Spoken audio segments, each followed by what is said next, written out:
السلام علیکم ناظرین، سلامتی ہو آپ پر جہاں بھی آپ ہوں۔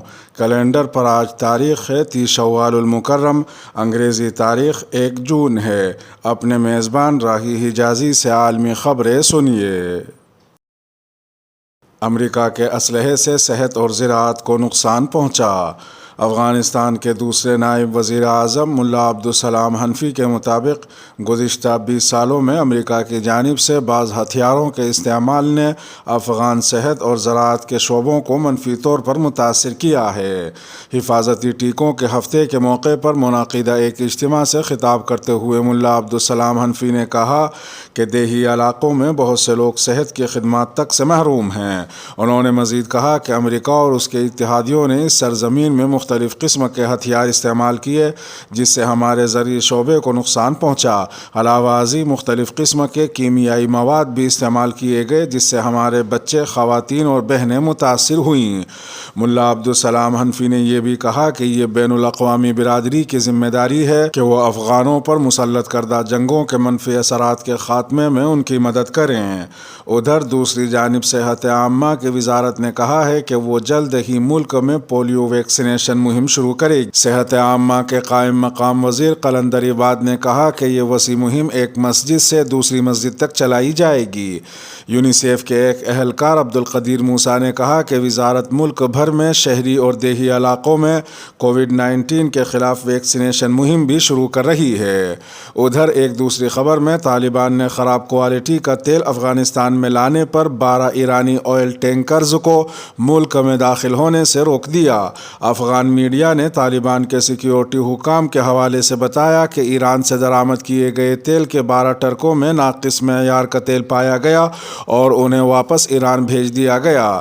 کرائم کنٹرول کے ڈائریکٹر قاری عبدالرحیم حذیفہ نے بتایا کہ نارم اینڈ اسٹینڈرڈ ڈپارٹمنٹ کی لیبارٹری میں جانچ کے بعد ایران سے درآمد کیے گئے 5 لاکھ لیٹر آئل کے 12 ٹینکروں میں خراب کوالٹی کا تیل پایا گیا جس کے بعد ٹینکروں کو واپس ایران بھیج دیا گیا۔ صوبہ نیمروز کے متعدد مقامی لوگوں نے طالبان کے اس اقدام کو سراہا اور کہا کہ ناقص معیار کا تیل فضائی آلودگی میں معاون اور شہریوں کے لیے سنگین مسائل کا باعث بن رہا ہے۔ تکمیلی تلبینہ طاقت، صحت اور شفا کے لیے سنت اور طب نبوی کا بہترین نسخہ۔ ابھی آرڈر کریں، کم پیسے میں ہمارے ساتھ بزنس شروع کریں۔ بھارت بھر سے ڈسٹریبیوٹر اور ہول سیلر بننے کے لیے ابھی کال کریں 9579591975۔ تکمیلی food products private limited, Malegaon, India. متحدہ عرب امارات اور اسرائیل میں آزاد تجارت معاہدے پر دستخط۔ متحدہ عرب امارات اور اسرائیل میں آزاد تجارت کے معاہدے پر دستخط ہو گئے ہیں۔ اسرائیل کے وزیر معیشت و صنعت اور ان کے اماراتی ہم منصب نے کئی ماہ کے مذاکرات کے بعد اس معاہدے پر دستخط کیے۔ اسرائیل کا کسی بھی عرب ملک کے ساتھ یہ پہلا فری ٹریڈ معاہدہ ہے۔ دونوں ممالک کے درمیان تجارتی حجم $2 ارب سے بڑھنے کا امکان ہے، جبکہ معاہدے کے تحت 96% مصنوعات پر کسٹم ڈیوٹی ختم کی جائے گی۔ واضح رہے کہ اسرائیل اور متحدہ عرب امارات کے درمیان باضابطہ تعلقات 2020 میں قائم ہوئے تھے۔ ادھر ایک دوسری خبر میں سعودی عرب اور اسرائیل کے درمیان جلد ہی امن معاہدہ طے پانے کی توقع ہے جس کے لیے امریکہ اور عرب ممالک کلیدی کردار ادا کر رہے ہیں۔ اسرائیل کے وزیر خارجہ نے آرمی ریڈیو پر گفتگو میں کہا کہ معاہدہ ابراہیمی کا طویل مدتی ہدف یہ بھی تھا کہ خلیجی ممالک سے تعلقات کی بحالی کے بعد سعودی عرب کو بھی اس معاہدے میں شامل کیا جائے۔ سعودی عرب سے معاہدے کے حوالے سے اسرائیلی وزیر خارجہ کا مزید کہنا تھا کہ اس کے لیے ہم امریکہ اور عرب ممالک کے ساتھ مل کر کام کر رہے ہیں اور یہ مشترکہ کاوشیں جلد ہی کسی مثبت نتیجے تک پہنچ جائیں گی۔ تاہم اسرائیلی وزیر خارجہ نے اس بات کا بھی اعتراف کیا کہ سعودی عرب سے معاہدہ طے پانا اتنا آسان نہیں ہے جتنا دوسرے عرب ممالک کے ساتھ معاہدہ کرنا تھا۔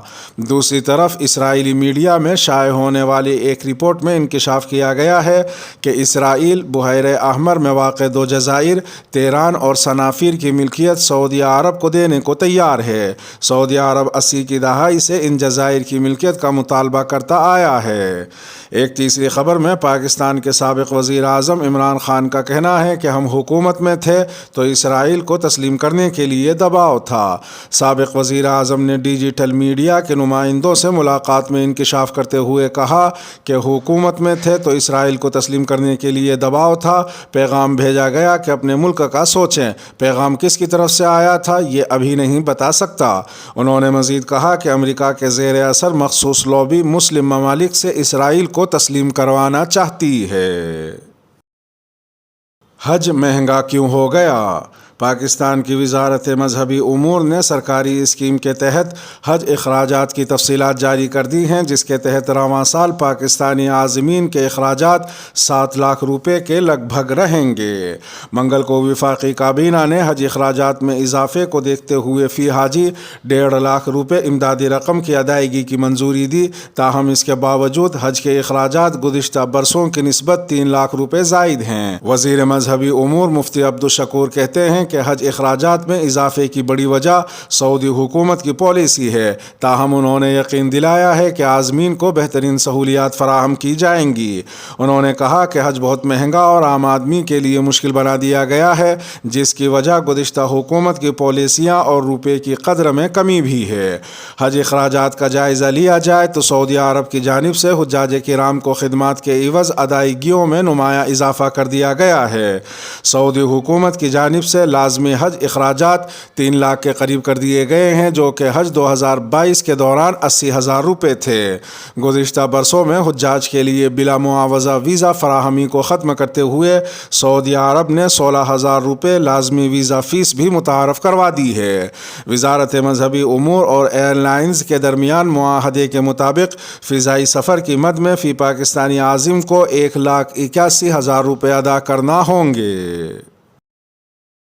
پیٹرول کی قلت، سری لنکا میں فری سائیکل سروس متعارف۔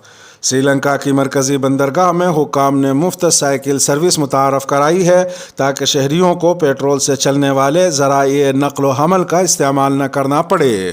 فرانسیسی خبر رساں ایجنسی AFP کے مطابق ملک میں موٹر سائیکل اور گاڑی پر سفر کرنے والے افراد کو گیس اسٹیشنوں پر پیٹرول حاصل کرنے کے لیے گھنٹوں قطار میں انتظار کرنا پڑتا ہے۔ سری لنکا پورٹس اتھارٹی کے چیئرمین کا کہنا ہے کہ سائیکل سروس کا مقصد کولمبو کی بندرگاہ میں پیٹرول کو محفوظ کرنا ہے۔ انہوں نے صحافیوں کو بتایا کہ ہم نے بندرگاہ آنے والوں کی سہولت کے لیے غیر استعمال شدہ ریلوے لائن کے ساتھ ایک سائیکل ٹریک بنایا ہے تاکہ وہ دوسری گاڑیوں کے بجائے سائیکل استعمال کریں۔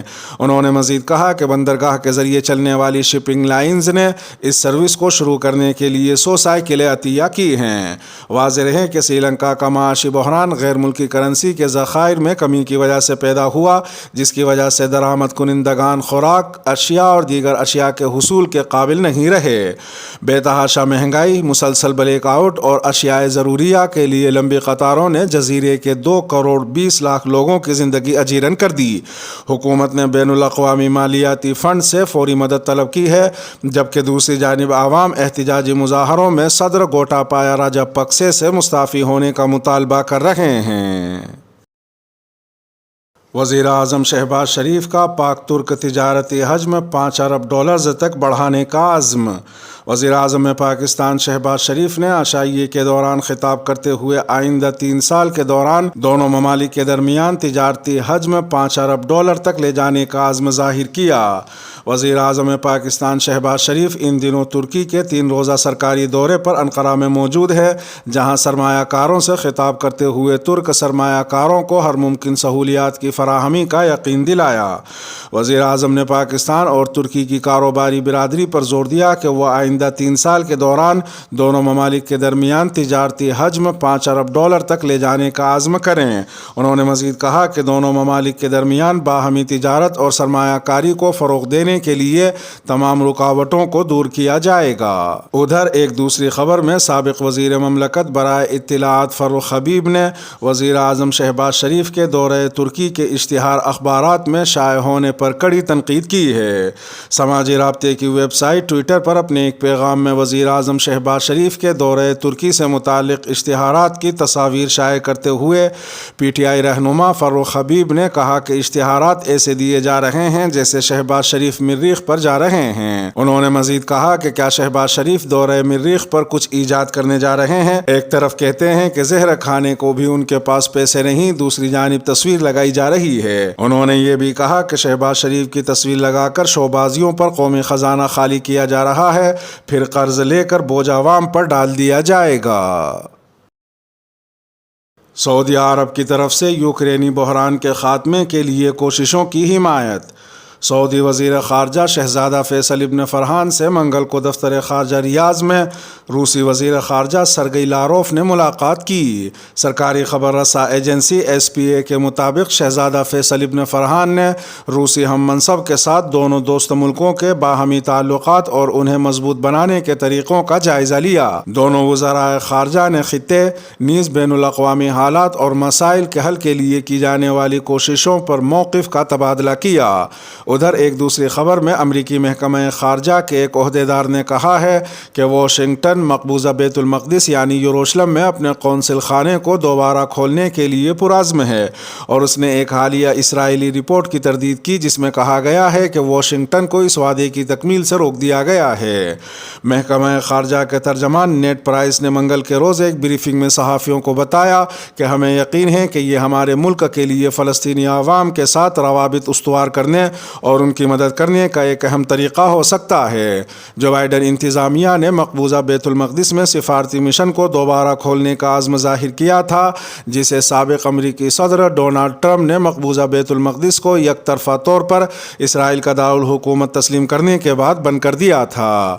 ایک تیسری خبر میں عراق کے بعض حصوں میں ایک نایاب بخار کی وبا پھوٹ پڑی ہے جس میں بدن سے خون بھی رستا ہے اور آخر کار تیزی سے بگڑتا ہوا مریض لقمہ اجل بھی بن جاتا ہے۔ ماہرین نے اسے CCHF کا نام دیا ہے، جو جانوروں کی جوں سے انسانوں تک منتقل ہوتا ہے۔ اس بیماری میں مریض بخار، شدید درد سر، متلی قے، بدن میں اینٹھن اور ناک سے خون پھوٹنے لگتا ہے۔ واضح رہے کہ سال 2020 اور 2021 میں اس وبا نے عراق پر پنجے گاڑ دیے تھے۔